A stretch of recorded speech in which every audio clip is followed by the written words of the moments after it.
2011년 5월 1일 하나님께서 주시는 말씀은 창세기 49장 1절에서 12절입니다. 창세기 49장 1절에서 12절 말씀을 봉독에 올리겠습니다. 야곱이 그 아들들을 불러 이르되 너희는 모이라. 너희가 후일에 당할 일을 내가 너희에게 이르리라. 너희는 모여들으라. 야곱의 아들들아 너희 아버지 이스라엘에게 들을지어다. 르우벤아 너는 내 장자요 내 능력이요 내 기력의 시작이라. 위풍이 월등하고 권능이 탁월하다마는 물의 끓음 같았은즉 너는 탁월하지 못하리니 네가 아버지의 침상에 올라 더럽혔음이로다. 그가 내 침상에 올라섰도다. 시몬과 르이는 형제요 그들의 칼은 폭력의 도구로다. 내 호나 그들의 모에 상관하지 말지어다. 내 영광아 그들의 집회에 참여하지 말지어다.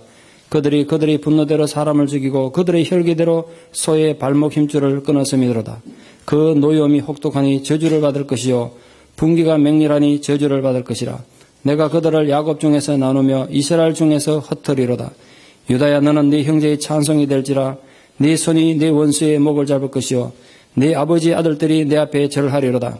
유다는 사자 새끼로다. 내 아들아 너는 움킨 것을 찢고 올라가도다.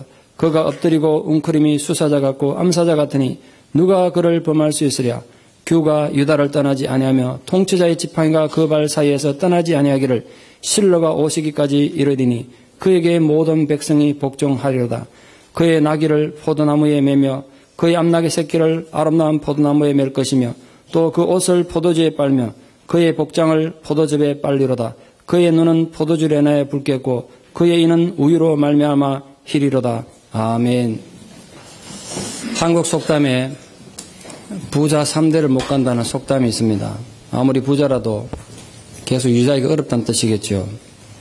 그런데 그런 속담을 비웃기라도 하듯이 조선 최고의 부자로 이름을 남긴 경주의 최부자 집댁은 1600년대 초반부터 1900년 중반까지 무려 350년 넘는 세월 동안 12대에 걸쳐서 만석군의 전통을 이어갔습니다. 일제 때는 막대한 독립운동 자금을 대어서 해방 후에 김구 선생님이 너무 감사해서 그 집에 직접 찾아가서 큰절하며 감사를 표현하기까지 했습니다. 그 마지막 후손들인 1950년에 전 재산을 대구대학에 기증함으로써 그 부자 최씨 가문의 부자의 가문은 역사의 무대 뒤로 사라졌습니다. 그 후손들도 참 대단하다는 생각이 듭니다만 최씨 가문은 그렇게 역사의 무대 뒤로 사라졌지만 그들이 남긴 그 노블레스 오블리지 프랑스 말로 가진 자의 의무라 가진 자의 도덕적 의무 뭐 그런 뜻입니다만 그 정신은 시대를 초월해서 소중히 남아있는 정신적인 가치가 아닌가 그래 생각합니다. 경주 최씨 가문의 조상 대대로 내려온 가훈은 지금처럼 이기적이고 경제 논리가 판을 치는 세상에서는 참 어리석기 짝이 없는 그런 짓으로 보일지 모르겠습니다. 그러나 예수님께서 가르쳐 주신 자기 버림과 자기 부정의 신앙의 눈으로 우리가 한 번쯤 되새겨볼 가치가 있겠다 싶어 이 설교의 서론에 또 설교를 돕기 위해서 간략하게 그 집안의 가훈을 좀 소개할까 합니다. 많이 아시겠습니다만 첫째, 진사 이상의 벼슬은 하지 마라. 진사는 조선 벼슬 중에 제일 낮은 벼슬입니다. 그저 단순 명예직이에요. 아무런 권력도 없는 벼슬인데 그 이상 하지 마라. 높은 벼슬에 올랐다가 정쟁에 휘말리면 가문이 화를 당할 수 있으니까 아예 벼슬에 관심을 두지 못하게 했습니다. 재산은 1년에 1만석 이상, 한 5천 가만이쯤 되는데 그 이상을 모으지 마라. 만약 더 모으면 전부 사회에 환원하게 했습니다. 욕심이 지나치면 화를 부른다고 그런 교훈을 남겼어요. 나그네를 후하게 대접하라. 그 지역 주민만이 아니고 얼굴도 이름도 모르는 지나가는 사회적 약자인 나그네를 돌보라는 건데 결국 전국 각지의 나그네들이 그 집안에 왔다가 그들의 입을 통해서 그 가문에 대한 호의적 여론이 전국으로 퍼져가서 오늘까지 이렇게 이어진 것일 것입니다.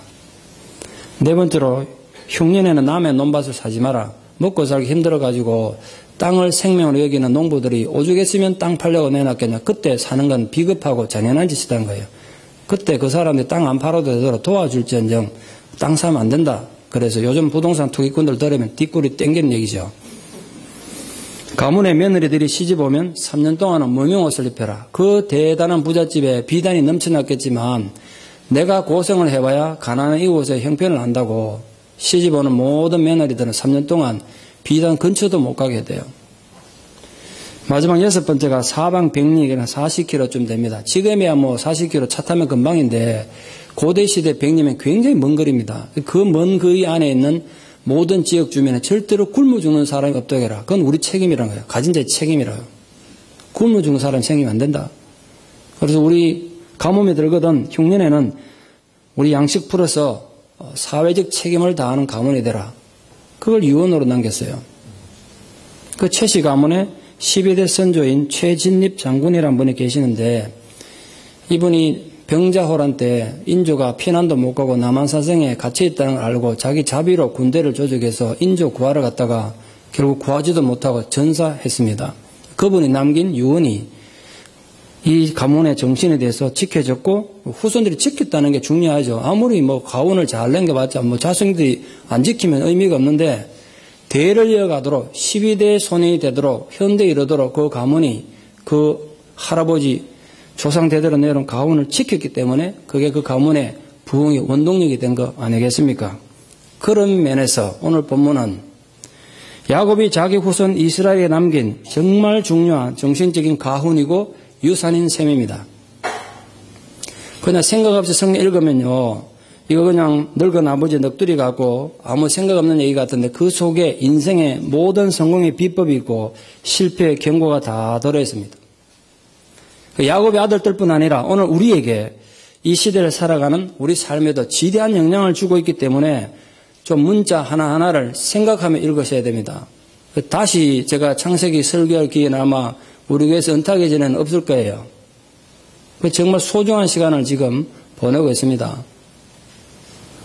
먼저 장남 르우벤에 대한 유언을 하는데 사람 일생에 가장 감명 깊고 또 오래도록 감동에 남는 일이 뭔가 그 설문조사를 본 거 있는데 남녀 1위가 뭐냐면요. 첫 자식 얻었을 때가 감동이 제일 크다고 합니다.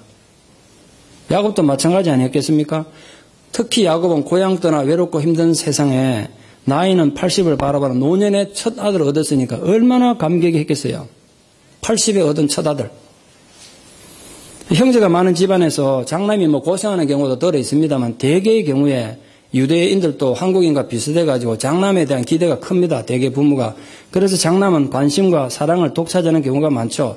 야곱 역시 오늘 본문 보면 장남 르우벤에 대한 기대가 아주 컸었다는 것을 추억하는 것으로 유언을 시작합니다. 너는 장남으로서 내 능력의 상징이었고 내 기력의 시작이었다. 첫 아들 얻은 감동을 그렇게 야곱이 표현한 겁니다. 게다가 위풍이 월등하고 권능이 탁월한 존재였다는 거죠. 르우벤은 아마 이 장남인데다가 다른 자식들에 비해서 인물도 좋고 재능도 탁월해서 야곱이 야 이놈은 키우면 뭐 한자를 하겠구나 뭐가 되겠구나 기대가 컸다는 겁니다. 그런데 기대가 크면 실망도 크다시 르우벤에 대한 야곱의 실망이 이만저만이 아니었어요. 그 야곱이 이 르우벤에 대한 문제를 한마디로 이렇게 비유적으로 설명했는데 물이 끓음 같았다. 참 해석하기 어렵죠. 물이 끓음 같았다. 그게 무슨 뜻일까요?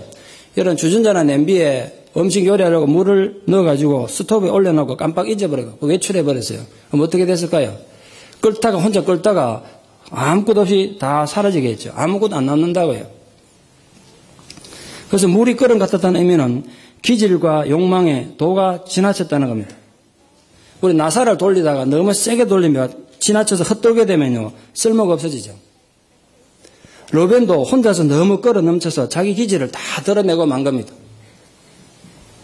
이 말은 분명히 르우벤의 무책임하고 충동적인 성품을 비판한 거지 칭찬은 분명히 아니지 않습니까? 사람은 언제나 유혹에 흔들릴 수도 있고 원망, 불평 없을 수가 없죠. 그런데 여러분 꼭 기억하십시오. 정도껏 하셔야 됩니다. 도를 넘지 마십시오. 분노도 원망도 유혹도 도를 넘치면 끌어 넘쳐버립니다. 그렇게 되지 않도록 주의하셔야 됩니다. 그렇게 되면 오늘 르우벤처럼 비극의 주인공 되기 딱 좋습니다. 그 야곱은 르우벤의 미래에 대해서 한마디로 요약합니다. 이제 너는 탁월하지 못할 것이다. 원래 르우벤은 탁월한 존재로 태어났습니다. 가만히 앉아서 평균적인 삶을 살아도 1등의 삶을 살 수 있는 사람이었어요. 위풍이 월등한 존재였습니다. 위풍이 월등하다는 뜻은 제사장 직분과 관계가 있습니다. 고대 시대에는 뭐 제사장 학교가 있는 것도 아니고 그 가문의 장자가 제일 큰 아들이 제사장 직분을 물려받았습니다. 굉장한 권력이고 힘입니다. 또 권능이란 가족들을 통솔하는 권리를 말하는데 아시다시피 르우벤은 그 가문의 장남으로 태어났습니다. 12형제의 리더입니다.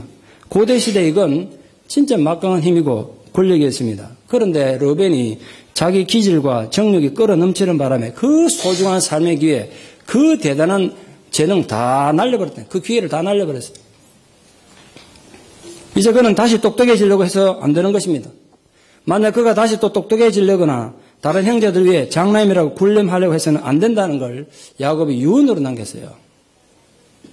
그랬다가는 당장 목이 날아가든지 공동체에서 버림받을 거라는 겁니다. 이미 하나님께서 그를 너는 이제 쓸모없다라고 용도 폐기했기 때문에 야곱도 그를 버린 겁니다.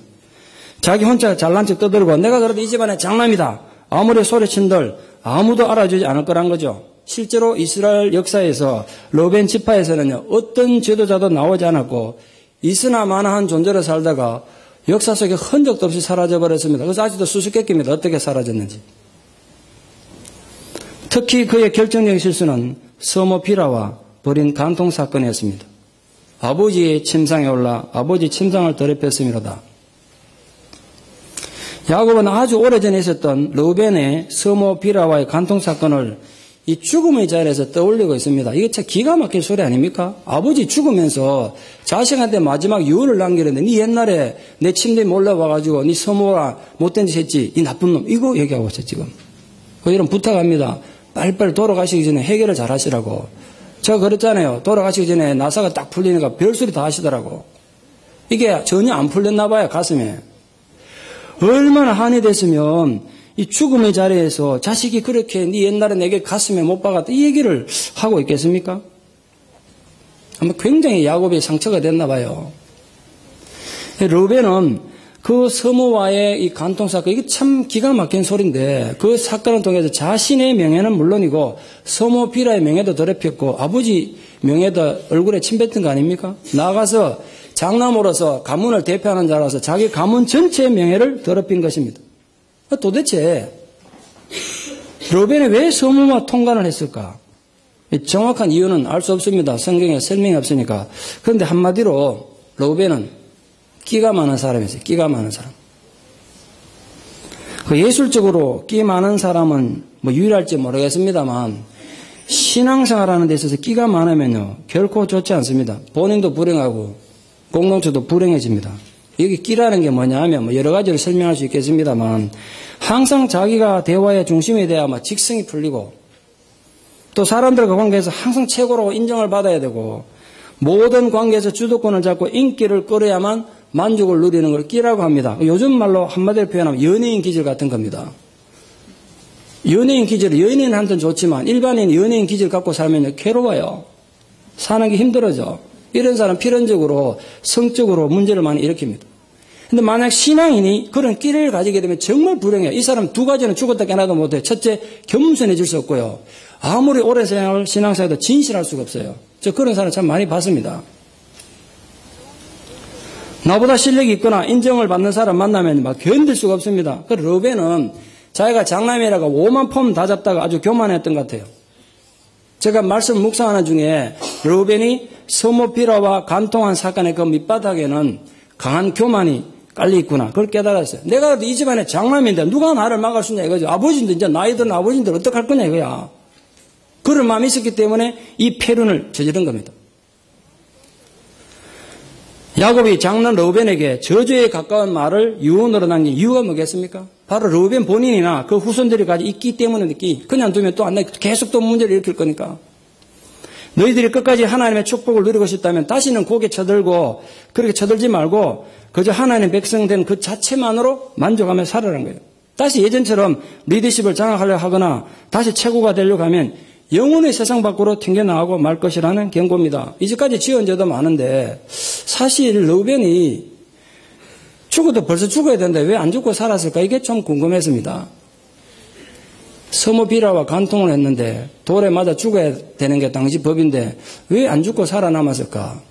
뭐 성경에 해답은 없습니다만 제가 묵상을 해보니까 그래도 장남이라는 핏줄 때문에 야곱의 마지막 애착이 작용해서 살려둔 것 같습니다. 뭐 어디까지나 그냥 생각해 본 거죠.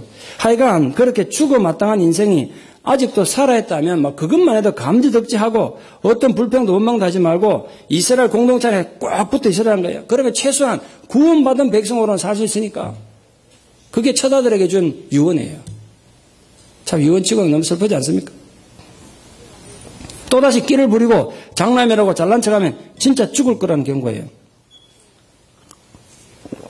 그러니까 르벤에 대한 이 야곱의 유언이 우리에게 주는 교훈이 분명히 있습니다.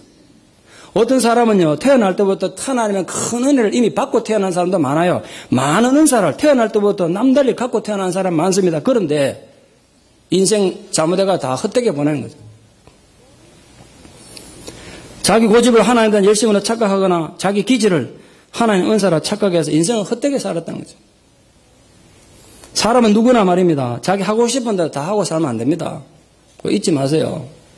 뭐 하고 싶은 거 왜 없겠어요? 많겠죠. 근데 우리가 동물이 아니고 인간이기 때문에 하고 싶은 거 다 하고 살면 안 된다고요. 말씀의 바위돌로 내 하고 싶은 거 내면에 뭐 여러 가지 욕망도 있고 끼가 있겠지만 그걸 꽉꽉 눌러가지고 튀어나지 못하게 하고 살아야 되는 것이 성도의 의무예요. 르벤은 그걸 못했다는 거예요. 끌어 넘쳐버렸어요, 그냥. 여러분 부디 르벤 같은 비극의 주인공이 되지 말고 신앙의 연륜이 한 해 한 해 쌓여갈수록 여러분에게 주어진 하나님 은혜와 삶의 재능들이 절대로 헛되지 않고 때가 됐을 때 참으로 아름다운 인격의 열매를 맺어가는, 그래서 이 세상에 정말 더 아름다운 빛을 발하는 아름다운 하나님의 사람들로 살아가기를 진심으로 축원합니다. 그게 르벤에게 있는 저주에 가까운 야곱의 유언에 대한 우리의 교훈이에요. 그 다음 둘째와 셋째인 시몬과 레위에 대한 유언인데 희한하게도 이 둘은 한꺼번에 묶어서 유언을 하고 있습니다. 시몬과 레위가 같은 어머니 밑에 태어난 형제인 거 모르는 사람이 있습니까? 지금 다 알아요. 야곱도 알고 형제도 다 알아. 그런데 왜 굳이 야곱이 시몬과 레위는 형제다 이걸 강조하고 있습니까? 왜 그랬을까요? 이유가 있어요. 그 둘은 평소에 다른 형제들과 달리 생각과 뜻이 너무 잘 맞았던 형제였다는 겁니다. 너무 배가 잘 맞아서. 그런데 문제는 선한 일에 좋은 뜻의 뜻이 맞은 게 아니라 죄 짓는 일에 배가 맞았다는 뜻입니다. 그래서 지금 둘이 저주도 한꺼번에 도매금을 받고 있어요. 6절 말씀 잘 보세요. 그들의 칼은 폭력의 도구로다. 내 호나 그들의 모의에 상관하지 말지어다. 내 영광아 그들의 집회에 참여하지 말지어다. 여기서 야곱이 강하게 언급하고 있는 게 뭡니까? 아무리 피를 나는 형제라고 해도 죄 짓는 일에는 상관하면 안 된다는 거예요. 죄 짓는 일에는 참여하지 말라는 겁니다. 다른 형제들 보고 그렇게 얘기하는 거잖아요. 그거 참여하지 마라. 여러분 신앙생활 하러 교회에 와서는 기껏 한다는 일이 남을 해코지 하는 업무를 꾸미는 일에 참여하거나 또 그런 데 관계한다면 그거 참 수치스럽고 부끄러운 일 아니겠습니까? 신앙인으로서. 그거 하지 말라는 거예요. 옆에 지금 이 사람들 비유 들면서 옆에 사람들 보고 지금 경고하는 거예요. 하지 마라. 너희들 그래 살면 안 된다.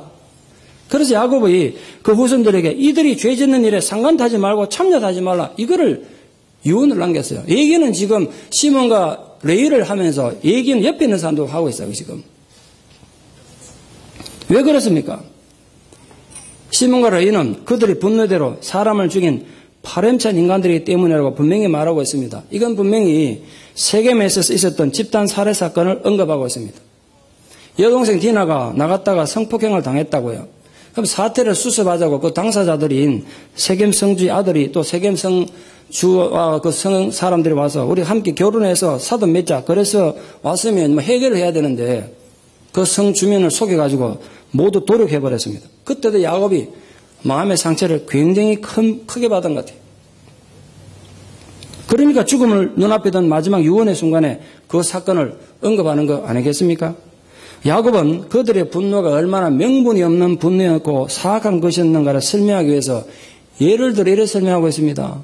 예를 들어 이렇게 말하세요. 그들의 혈기대로 소의 발목 힘줄을 끊었음 이러다. 세상에 이런 잔인한 일이 어디 있습니까? 여러분 소 눈망울 한번 보셨습니까? 오늘 지나가다가 아무데나 세워놓고 소 많잖아요. 우리 동네에. 한번 쳐다보고 가세요. 그 순진한 눈망울 생각해 보세요. 사람에게 무슨 해가 된다고 소를 고통스럽게 죽도록 발목 힘줄을 끊냐고요. 사람이야 발목 힘껏 끊어지면 뭐 기부스라도 할 수 있지. 소는요 발목 힘껏 끊어놓으면 본능적으로 죽을 때까지 움직이다 죽어요. 지가 지금 어떻게 되는지 모르니까 절뚝거리면서 계속 움직이다 죽는다고요. 단숨에 명을 끊어서 고통 없이 죽는 자비조차 베풀지 않았던 사악한 사람들입니다. 그런데 그들이 마음이 하나가 됐다는 거예요. 그러니까 시몬이 화가 나가지고 야 우리 사람 죽이자. 그러니까 레위는 벌써 칼 들고 마당에 나가 있어. 그랬다는 거예요 지금 둘이가. 결국 이들은 자기들 성질을 이기지 못해서 자기들의 굴러온 복, 야곱의 자식 됐다는 큰 복이잖아요. 그 복을 발로 차버렸어요. 복만 찬 게 아니라 혹독한 저주를 받게 됐습니다. 여러분 모름지기 동수고금을 막론하고 분노는 하나님의 의를 가립니다. 자꾸 화내시는 분들 잘 생각하고 들으십시오. 하나님의 나라의 가장 큰 독소는 분노입니다. 여러분이 아무리 많은 재능을 가지고 아무리 대단한 업적을 남겨도 분노를 제어하지 못하면 자기 무덤 파는 겁니다. 사춘기 질풍노도의 철부지도 아니고 말입니다. 나이가 들어가면서 자기 감정을 조절 못하는 건 신앙에서 참 큰 약점이고 수치예요. 그걸 아셔야 돼요. 고치십시오.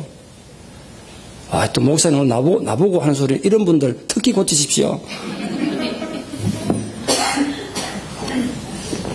이런 자기 자식임에도 불구하고 이렇게 잔인한 분노를 습관처럼 바라던 두 아들 시몬과 레위를 야곱이 정말 심각하게 저주하고 있는 거 보세요. 제가 이거 참 설교 주면서 마음이 참 불편해서요. 그래서 건너뛸까 뭐 이런 생각됐어요. 이게 말입니다. 죽는 자리에서 아비가 자식에게 남길 유언이라 할 수 있습니까 이거? 내가 참 고민됐어요 솔직히. 그래 설령 자식이 나이를 슬프게 했고 고통스러워 했다 치자. 그래도 죽기 전에는 아버지 죽고 나가도 신앙생활 잘하고 목사님 말씀 잘 듣고 이 얘기 해주면 참 고맙습니다. 교회생활 잘해라 이러고 죽어야 되는 거 아닙니까? 근데 니 옛날에 내 돈 훔쳐 도망가지 나쁜 놈아 이러고 죽으면 되냐고요. 지금 야곱이 죽는 자리에서 자식을 또 이렇게 저주를 시행하고 죽는가? 참 고민되더라고요. 근데 깨달았어요. 왜 그랬을까? 지금 야곱은 죽는 자리에서 단지 아버지가 자식에게 말하는 아버지 위치에 있지 않더라고요. 하나님의 선지자 입장에 있었어요. 자기가. 자식들은 하나님의 양으로 보고 하나님의 말씀을 전하는 겁니다. 아시겠어요? 야곱 자기 개인 얘기를 한 게 아니라 하나님의 마음을 전하고 있습니다. 지금 이 순간 죽음의 자리에 선 이 야곱은 적어도 하나님의 예언자이고 설교자인 것입니다. 7절 잘 보세요. 7절. 여러분 꿈이라도 이런 저주를 받는 신앙이 되지 않도록 주의하십시오. 아비가 자식이 남긴 마지막 유언이 이겁니다. 그 노염이 혹독하니 저주를 받을 것이요 분기가 맹렬하여 저주를 받을 것이다. 이게 지금 부모 죽인 온수에게 한 얘기가 아니고요. 자기 속으로 태어난 자식들에게 아비가 남긴 마지막 유언이라니까 믿어지십니까? 참 심각하지 않습니까? 아버지가 자식이 이런 저주를 유언으로 남기다니 우리에게 참 큰 교훈이 있죠. 분명히 교훈이 있어요. 너희들은 절대로 이런 사이비 신앙인이 되어서는 안 된다는 하나님 아버지 마음이 그렇게 강하게 있는 걸 제가 발견했습니다. 그 저주 속에 우리를 향한 하나님의 아버지의 정말 째질하고도 깊으신 마음과 사랑이 있는 걸 발견했어요. 너희는 그래 살면 안 된다 우리 보고. 여러분의 목자로서 정말 간절한 마음으로 간청합니다. 부디 우리 가운데는 이런 저주받는 영혼이 한 영혼도 생겨나지 않기를 바랍니다. 그게 우리를 향한 하나님 아버지 마음이에요. 목사의 마음은 뭐 말할 것도 하나님 아버지 마음인 거라고. 이런 말씀 읽으면 혹시나 찔리는 부분이 있다면 여러분 지체하지 말고 그 문제들을 하나님 앞에 가져가서 해결하십시오. 그럼 하나님께서는 야곱의 자녀라는 이 축복을 그들에게는 저주를 바꿔버렸잖아요. 그런데 우리가 회개하면요. 우리에게 내려지던 저주를 축복으로 능히 바꾸실 수 있는 분이십니다. 또 그러게 또 약속하셨어요. 우리 혼자 뭐 그런 저주 받는다면 8절에니 생각하고 나 이래 살다 죽을래 뭐 그러고 죽을지 모르겠습니다. 근데 본문 잘 새겨보세요. 이건 우리 부모 세대의 저주로만 끝나는 게 아니에요. 분명히 야곱이 후일에 먼 후일에 될 일을 내가 지금부터 말한다고 돼 있어요. 본인에게만 준 게 아니라 그 자식들의 자식들 후손들에게 영향을 줄 거라는 거예요. 생각해 보세요. 여러분이 해결하지 못한 저주가 자식들 대에도 영향을 준다면 또 줄 수 있다면 우리 민감하게 반응해야 되지 않겠습니까? 그 시몬과 레위는 자기들 분노가 너무 중요한 잔인한 사람들이었습니다. 자기 마음에 안 들면 뭐 하나님 명예도 우습게 여기고 하나님 나라의 평화도 막 뒤집어서 지옥으로 만드는 거 무슨 사명으로 생각하는 사람이었습니다. 그래서 어두운 곳에 숨어가지고 야베하게 음모를 꾸미고 도모한다고 지금 야곱이 나무라고 있지 않습니까? 그런데 그 모든 음모의 목적이 자기 분노의 만족입니다. 자기 기분의 만족을 위해서예요. 참 하나님 나라의 암적인 존재가 아닐 수가 없죠. 예수님 곁에도 그런 인간들이 있었는데요. 이런 거 읽으면서 남 얘기처럼 읽고 지나가면서 나하고는 아무 상관없다. 나는 이런 사람 아니야. 이렇게 생각하고 지나가는 참 어리석은 일입니다. 목사인 저도 그럴 수 있어요. 누구나 그래 될 수 있다고요. 여러분 예수님 같은 분도 제자들에게 배신당하고 거절당하셨어요. 바울 같은 사도도 끝없는 도전과 비판에 시달렸습니다. 여러분 예수님의 가르침이 시원찮고 바울의 말씀이 힘이 없어서 그렇게 반대 세력에 비판받은 것 같습니까? 이유는 하나예요. 바로 그때나 지금이나 시몬 같고 레위 같은 인간들이 있기 때문 아니겠어요? 그래서 오늘 본문이 우리에게 주는 교훈이 뭡니까? 시몬 같고 레위 같은 자들은 언제나 여러분 주위에 만날 수 있다는 거예요. 언제나 만날 수 있어요. 그러니까 조심하십시오. 가장 조심해야 될 건 바로 여러분 자신, 우리 자신이 그런 존재가 안 되도록 가장 먼저 주의하는 것이 신앙에는 의무라 생각합니다. 의무라 생각해요. 해도 되고 안 해도 되는 선택이 아니라 의무예요. 아울러서 또 그런 자들을 많이 만나지 않겠어 살다 보면 그때 그런데 희생당하지 않도록 여러분이 한쪽으로는 비둘기처럼 순결하고 다른 한쪽에서는 뱀처럼 지혜롭게 잘 행동하시기를 바랍니다. 그런 자들과 정면 충돌해봐야 하나님 나라에 피해만 주지 누구한테도 도움이 되지 않잖아요. 피해 다니세요. 피해 다녀. 또한 여러분이 그런 업무에 상관하거나 참여하지 않도록 오늘 야곱의 당부처럼 정말 주의하십시오. 베드로 충고에 따르면 사탄은 말입니다. 배고파서 먹이를 찾아 우는 사자처럼 여러분 집 대문 앞에 다 기다리고 있대. 여러분 나오면 집어삼키려고. 그 상징적인 표현이죠. 그러니까 우리가 얼마나 주의하며 살아야 되고 신앙생활 해야 되겠어요. 그래서 오늘 야곱의 유언의 초점은 앞으로 하나님 백성들 중에는 절대로 시몬과 레위 같이 폭력과 분노가 종교가 된 사람은 생기면 안 된다는 그 안타까움의 표현 아니겠습니까? 그게 바로 야곱의 자기 인생 고백입니다. 본인이 얼마나 음모와 권모술수의 달인이었습니까? 요즘 생활의 달인 그 프로 아십니까? 아마 그때도 있었으면 생활의 달인편 사기편에 나왔을 거야. 야곱이. 이렇게 사기를 잘 치는 사람이 있다. 달인에서 달인 본인이. 그런데 인생 그래 살아보니까 남는 게 없더란 거예요. 아무것도 남는 게 없더란 거예요. 야곱의 후회와 교훈이 시몬과 레위에 대한 예언에 분명히 들어있습니다. 인생의 쓴맛 단맛 다 경험해보고 마지막으로 남기는 그 한마디 유언에는 그 사람 살아온 모든 삶과 인격이 요약되어 있지 않습니까? 그러니까 우리가 귀담아 좀 들을 필요가 있어요. 한때 세계 제1의 코미디언이었던 고 이주일 씨가 폐암으로 투병 중일 때 TV에 공익 광고에 나온 거 기억하십니까? 코에는 산소 튜브를 탁 꽂고 환자복 입고 나와가지고 정말 마지막 유관터 말을 처절하게 내뱉는 걸 제가 참 보고 참 생각을 많이 했어요. 이 양반이 평소에 담배를 그렇게 많이 피웠다고 그러는데 이러더라고 나와가지고 막 살이 빠져 앙상한 사람 나와서 여러분 담배 마셨습니까? 그 독약입니다. 이러더라고요.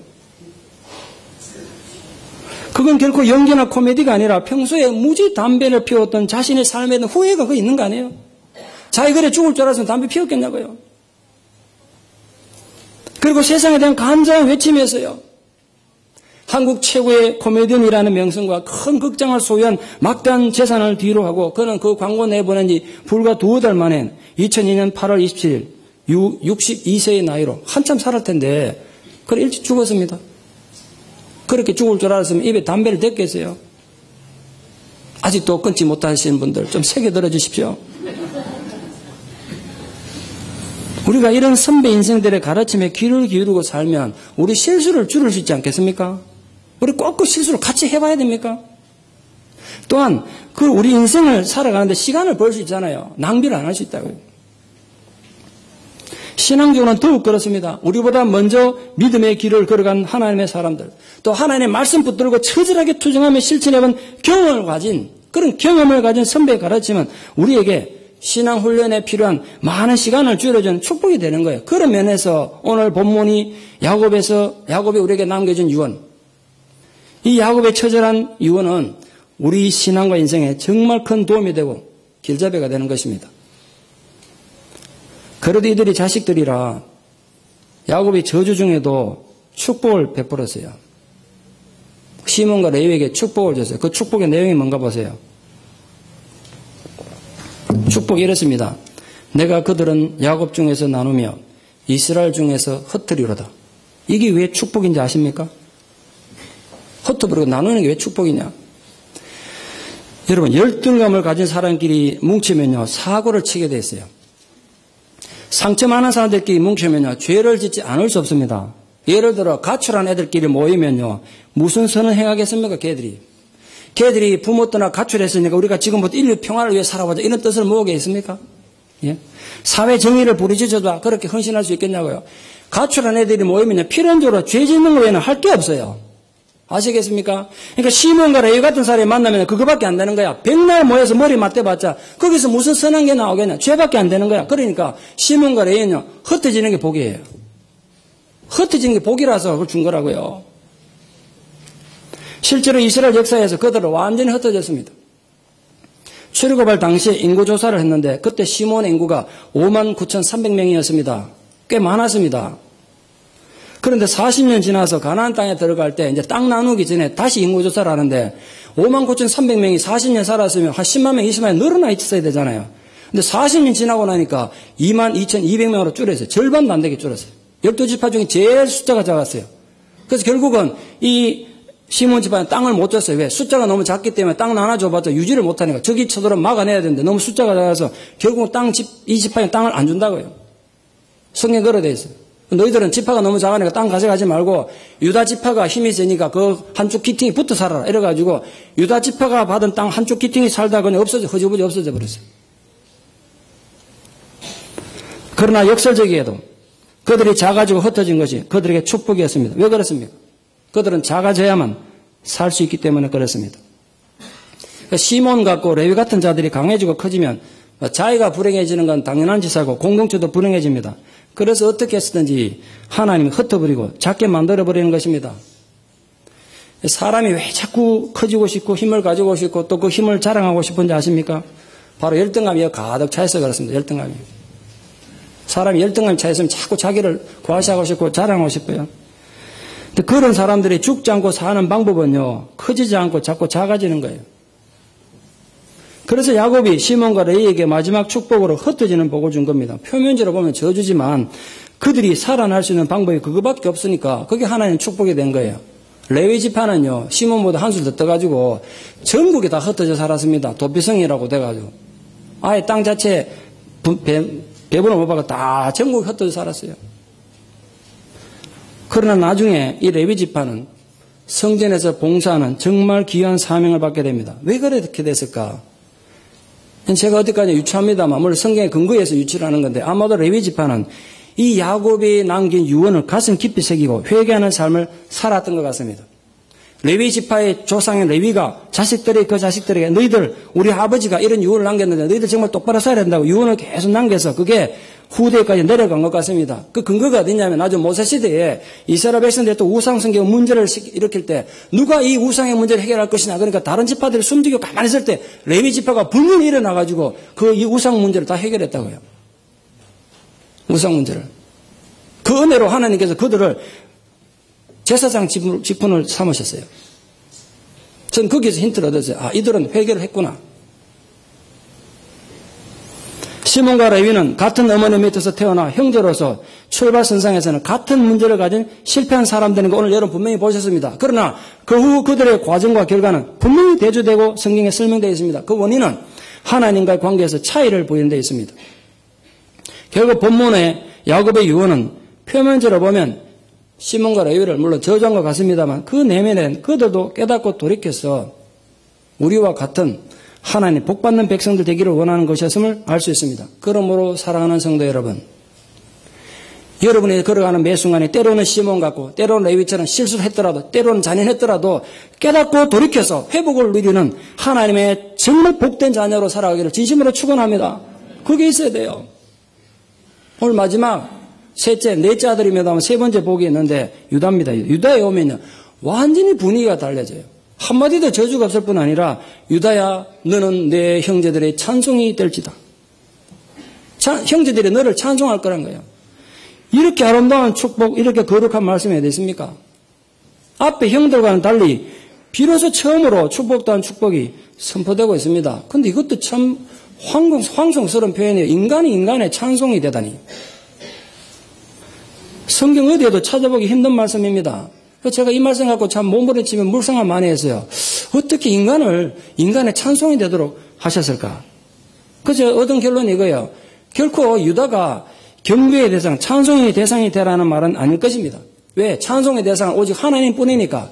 그런데 우리가 교회 안에서도 찬송의 대상, 예배 대상 하나님뿐이지 않습니까? 근데 우리가 찬송을 드릴 때 하나님 감사합니다. 근데 그 감사의 내용, 찬송의 내용이 유다가 될 거란 거예요. 예를 들면 이런 겁니다. 하나님, 우리 형제들 중에 유다 같은 형제를 허락해 주셔서 감사합니다. 그럼 감사가 누구한테 갔습니까? 유다한테 갔습니까? 하나님한테 갔습니까? 하나님한테 간 거예요. 우리에게 이렇게 유다 같은 형제를 주셔서 너무 감사합니다. 그 유다 때문에 우리가 하나님 은혜를 입고 그 유다 때문에 우리가 죽을 위기에서 구원도 받고 참 깜깜한 현실이었는데 우리가 미래에 대한 소망을 가지게 됐습니다. 그렇게 하나님께 올려드리는 찬송의 내용이 된 사람, 이게 유다가 받은 축복이에요. 그거 대단한 거 아닙니까? 유다는 형제의 간증이 되었던 사람입니다. 하나님이 함께하는 사람의 간증이 된 거예요.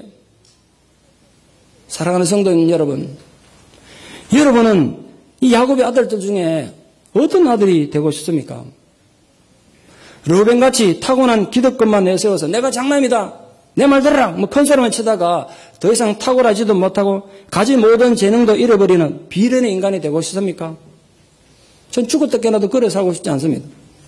아니면 아예 처음부터 양심도 도덕도 다 팽개치고 악을 도모하고 곤모수순 행하면서 어차피 죽으면 인생 끝날 건데 겁날 거 있냐?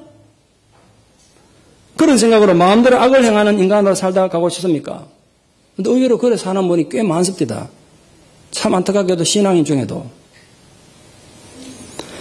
그러나 여러분, 이 교회 안에서든 저 교회 바깥에 여러분 이웃들 관계에서든 친구들 관계에서든 이 지역 사람들에서도 하나님, 저런 하나님의 사람을 저에게 보내셔서 감사합니다. 유다같이 하나님이 함께하는 저런 성도를 우리에게 보내주신 하나님을 찬양합니다. 그렇게 성도와 이웃에 찬양이 되는 사람이 되기를 축원합니다. 그렇게 살고 싶지 않습니까? 전 이왕이면요, 성도들의 찬양의 내용에 대한 목사로 살고 싶어요. 죽을 때까지 이렇게 살고 싶어요. 여러분에게는 그렇게 찬양의 내용이 되는 분들이 주변에 있습니까? 제게는 아주 많습니다. 자주 찬양합니다, 제가. 하나님, 우리 교회에 저렇게 아름다운 성도님, 저렇게 헌신되고 진실된 성도님 보내셔서 목사로 참 행복한 목사로 만들어주셔서 너무 감사합니다. 우리 집사람하고 둘이 그 찬송 자주 해요. 또 그게 누군가 이런 것도 궁금해하지 마세요. 여러분, 그런 찬송이 되는 거예요.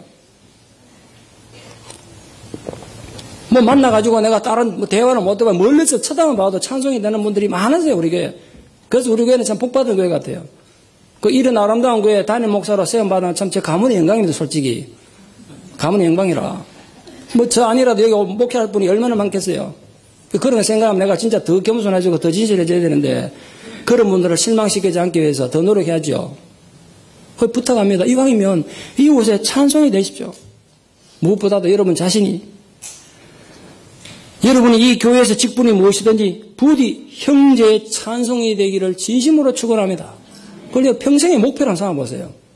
여러분 이미 나이가 들으셔서 이제 옛날처럼 기력이 없어서 교회 와서 큰 일을 못하더라도 젊은 사람들에게 내가 찬송이 되는 그런 사람을 살다 죽어야지. 이거 참 거룩한 목표 아니겠습니까? 궁극적으로 유다에게는 왕의 괴성권이 주어졌습니다. 내 아버지의 아들들이 내 앞에 절하리로다. 규가 유다를 떠나지 않으면, 그 규라는 건 왕의 권위를 나타내는 지팡이인데 그게 유다를 떠나지 않으면 통치자의 지팡이, 그게 결국 규입니다만 통치자의 지팡이가 그 발사에서 떠나지 아니하시기를, 이 통치자의 지팡이가 크기 때문에 왕이 앉은 그 발사에 이렇게 세워두고 있다고, 그게 발사에서 떠나지 아니하기를 신뢰가 오시기까지 이르리니 그에게 모든 백성이 복종하리로다. 이거는요, 아무리 철이 없는 사람들 읽어봐도 누가 읽어도 왕권에 대한 축복이라는 걸 알 수 있죠. 그 설명이 필요 없어. 근데 설명 안 할 거예요. 너 읽으면 되니까. 그런데 유다의 왕권이 신뢰가 오시기까지 영원할 것이고 모든 백성이 복종할 거라고 하는데, 이 신뢰가 뭐냐? 이제 이건 해석이 필요하죠. 해석들이 아주 많습니다. 여러 가지 의미의 해석이 있는데 가장 의미 있는 해석은 앞으로 오실 분, 그 메시아를 상징합니다. 물론 유다 지파의 후손의 예수 그리스도가 태어남으로써 이 예언은 정확하게 분명히 성취가 됐어요. 유다의 후손이 세속 정권의 상징인 왕권이 대를 이어가는 것도 큰 축복이겠지만 그의 후손에서 인류를 구원할 메시아가 태어날 것이라는 것은 야곱의 12아들 축복 가운데 절정을 이루는 거라고 생각합니다. 최고의 절정 아니겠어요? 그러나 이 은혜는 유다 본인과 후손들에게는 축복이지만 동시에 큰 부담이 있을 거라 생각해요. 저는 그 부담이라 생각해요. 은혜이면서. 왜 부담이라 생각했냐면요. 그 약속이 언제 이루어질지 모르잖아요. 수천 년 뒤에 이루어지잖아요. 근데 그 약속이 이루어질 때까지 어쨌든 다른 지파들이 다 하나님 배신하고 떠나도 이 유다 지파만은 말씀 붙들고 살아야 되는 의무가 주어진 거예요. 여러분 잊지 마십시오. 이 새카라미 지역 안에서 여러분에게 그 축복과 의무가 주어졌다는 거. 다 하나님을 배신하고 떠나더라도 여러분 그 말씀을 견고히 붙잡고 살아남으셔야 돼요. 그 하나님의 소망을 가진 자, 하나님의 비전을 가진 사람은 절대로 세상을 함부로 사시면 안 됩니다. 함부로 사시면 안 돼요. 제가 목사면서 나와가지고 내 멋대로 인생 살고 말입니다. 먹을까 안 먹을까 만나서 안 만나서 막 엉망으로 살면 어떻게 되겠어요? 그래서 제가 행동 하나라도 조심하는 이유는 내게 비전이 있기 때문에요. 소망이 있기 때문에. 지금 한국은 빈부격차가 커져서 사회 문제가 되고 있는 거 잘 아시죠? 미국도 뭐 예외는 아닙니다만. 그런데 얼마 전에 신문에서 한국의 문제는 단순한 빈부격차로 인한 가난의 문제, 경제가 문제가 아니라 백성들이 비전이 없는 것, 소망이 없는 것이 큰 문제다. 나 그거 아주 심각하게 읽었어요. 너무 동의가 되더라고요. 백성들이 꿈을 다 잃어버렸다. 젊은이들 꿈을 다 잃어버렸대요, 요즘. 대학 나와도 갈 데도 없고.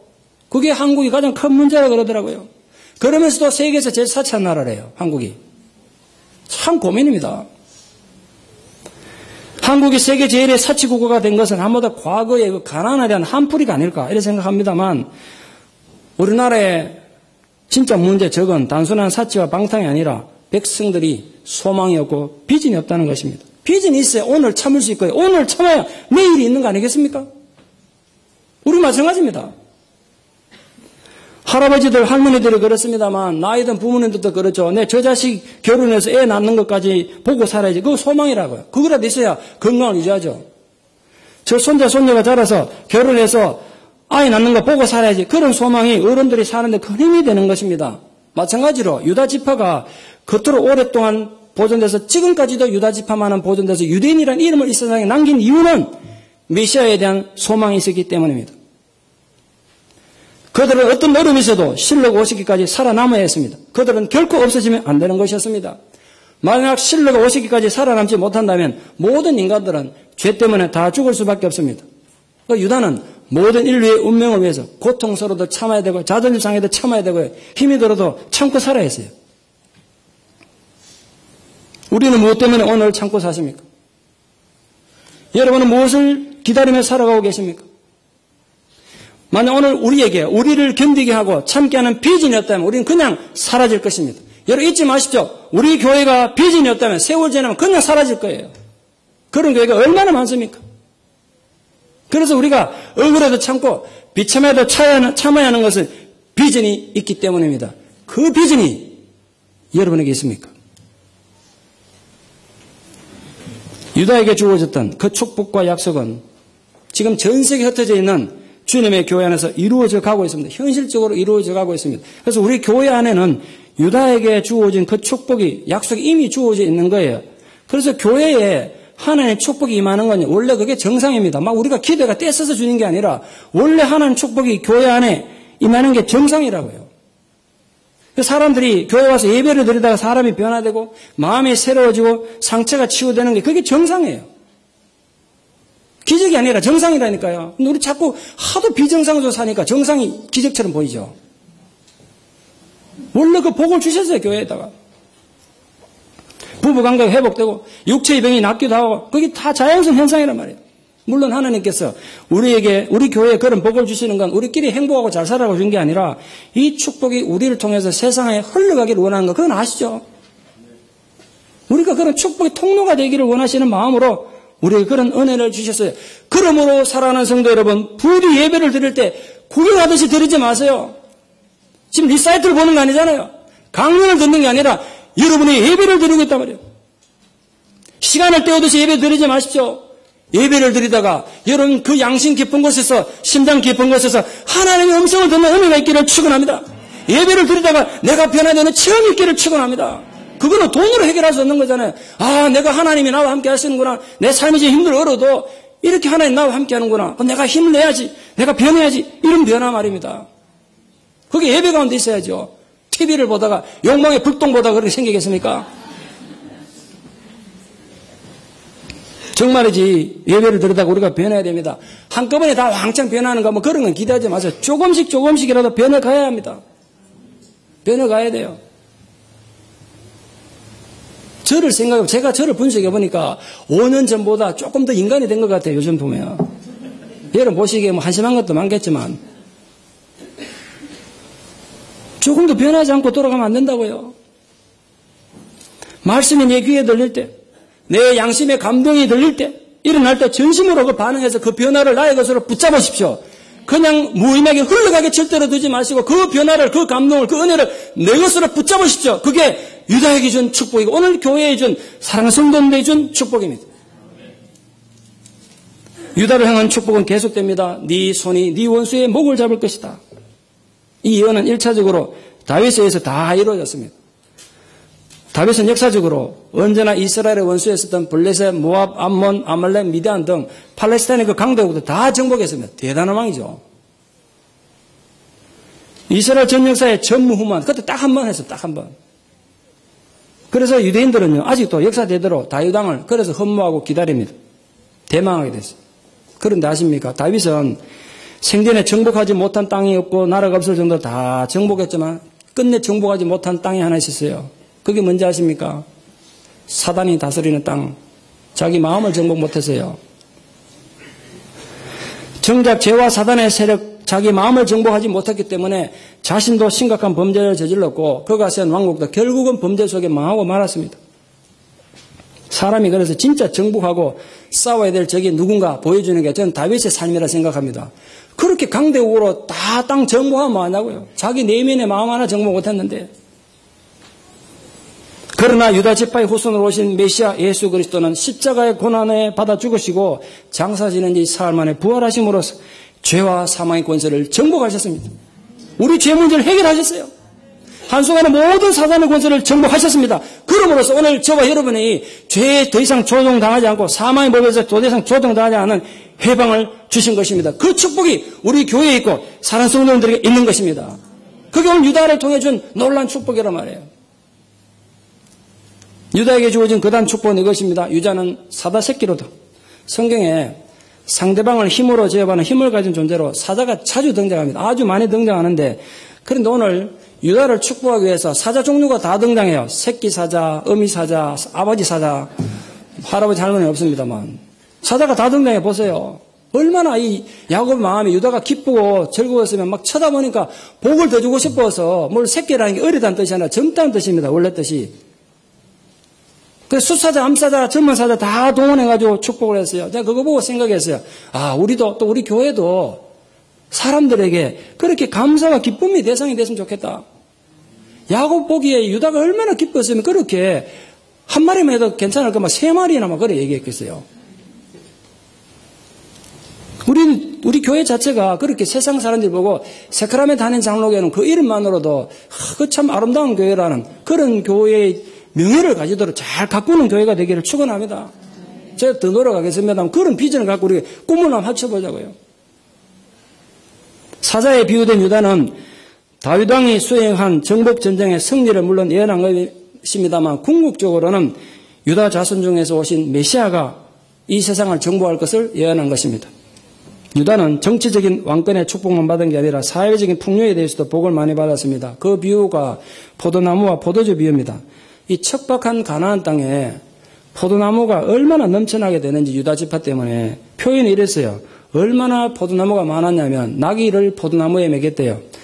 나귀 새끼들은 원래 별나가지고 포도나무 같은 데 매는 게 아닙니다. 그럼 포도나무 다 깎아먹고요. 포도 다 뽑아버린다고요. 원래는 잡목에 쓸모없는 나무에 매어놔야 돼요. 그런데 왜 유다 지파는 암나귀든 순나귀든 포도나무에 맨다 그런지 아십니까? 포도나무가 지천은 너무 많아가지고 나귀 새끼들 좀 뜯어먹어도 괜찮을 정도가 됐다는 뜻이에요. 그만큼 풍요를 상징하는 비유란 말이에요, 이게. 그리고 여기 포도주가 얼마나 많은지, 이게 또 포도주 얘기한다고 오늘 또 집에 가가지고 한잔 하시면 안 됩니다. 이 술의 개념이 아니고요, 생필품이고 음식의 개념입니다. 그럼 오늘 내가 그건 얘기하지 않겠습니다만, 이 포도주가 또 얼마나 풍성한지 옷을 포도주에 빨 것이라 그래서 실제로 옷을 빨았던 뜻이 아니라 그만큼 풍요롭다는 뜻입니다. 옷을 포도주에 빨아보면 못 입잖아요. 이 유대인들이 쓰는 풍요의 상징이라요. 옷을 포도주에 빤다는 것. 그러나 그것이 단지 육체적인 것뿐만 아니라 가나안 땅에서 유다의 후손들이 누리게 될 풍성한 축복을 그렇게 나타내죠. 궁극적으로는 메시아를 통해서 우리가 누리게 될 영적인 아름다운 축복을 그렇게 표현했습니다. 말씀의 결론을 맺겠습니다. 야곱의 축복은 그가 살아온 한평생의 삶을 통해서 경험되고 해석된 살아있는 진리의 말씀입니다. 그래서 이 말씀은 오늘 우리에게도 곧바로 적용될 수 있기 때문에 정말 중요합니다. 여러분, 러벤처럼 자기 재주만 믿고 교만하게 행동하는 인간에 당한 실패와 저주가 얼마나 심각했던 것인가를 꼭 기억해 주십시오. 성적인 문제도 일으키고 또 여러 가지 중독적 문제 있지 않습니까? 도박, 약물, 술, 담배 등등 끊지 못해서 주기적으로 문제를 일으켰지 않습니까? 여러분 가운데서 혹시 없습니까? 이 설교를 듣는 분 가운데도 일부 예배는 교회에서 예배드리고 2부는 썬데이를 카지노 교회 가가지고 예배드리는 분 없으세요? 일부 예배 때는 5불짜리, 1불짜리 헌금해고 카지노 교회 가고 100불짜리 아깝지 않게 막 쓰시는 분 없으세요? 이 얘기 듣고 좀 새겨 들었으면 좋겠어요. 제가 목사 양심을 걸고 그러는데 신앙인이 할 짓이 분명히 아닙니다. 아니에요.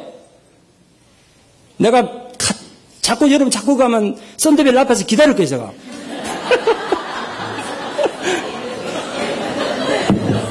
누가 오는가 안 오는가 사진을 찍어갖고 죄송합니다 한번. 근데 여러분 생각해 보세요. 그렇게 주기적으로 죄 짓는 자리에 자꾸 가면 또 주일 되면 무슨 묘기 대행전하시 예배는 또 열심히 들어요. 부탁입니다. 묘기 부리듯이 신앙생활 아슬아슬하게 제발 좀 하지 마세요. 쳐다보면 내가 불안해 죽겠어요. 예? 자기 깨만 믿고 묘기 부리듯이 그렇게 아슬아슬하게 신앙생활하면 얼마나 불행합니까? 위험해요. 넘어지는 시간 문제예요. 그렇게 살면 평소엔 괜찮은데 조금의 유혹이나 조금의 어려움이면 절대로 못 이깁니다. 그런 신앙을 어떻게 세상을 이기겠어요? 목숨 걸고 살아도 힘든데. 그래서 여러분 제가 방금 말씀드린 것들이 죄라는 생각이 드시면 그 죄가 미워지시고 무서워지시고 싫어지시기를 축원합니다. 빨리 돌아서기를 축원합니다. 그럼 괜찮은 거예요. 또 제가 이런 설교했다고 또 네가 돈 보태줬나 이런 전화하지 말고 저한테. 시몬과 레위처럼 마음속에 자꾸 분노가 있고 혈기가 또 충동적으로 튀어나오는 분들 없습니까? 아, 목사님 나 성질이 있는데 어떻게 해요? 이러지 마세요. 황소 고집 부리는 게 무슨 낭만처럼 생각하는 분들 없습니까? 자신이 천하를 다스릴 수 있는 황제가 될 수 있는 기회 앞에서 황후는 고집 때문에 망했습니다. 시몬과 레위처럼 마음 맞는 사람들께 의기투합해서 죄를 도모하지 마십시오. 하나님 의를 못 이룹니다. 모이면 복음을 얘기하고 모이면 모이지 말라는 소리가 아니라 모이거든 사랑을 얘기하고 감사를 얘기하십시오. 그러므로 부디 욕심 버리시고 작은 데에 만족하는 그런 훈련이 됐으면 좋겠습니다. 우리는 무엇 때문에 삽니까? 여러분 왜 사십니까? 왜 더 살아야 됩니까?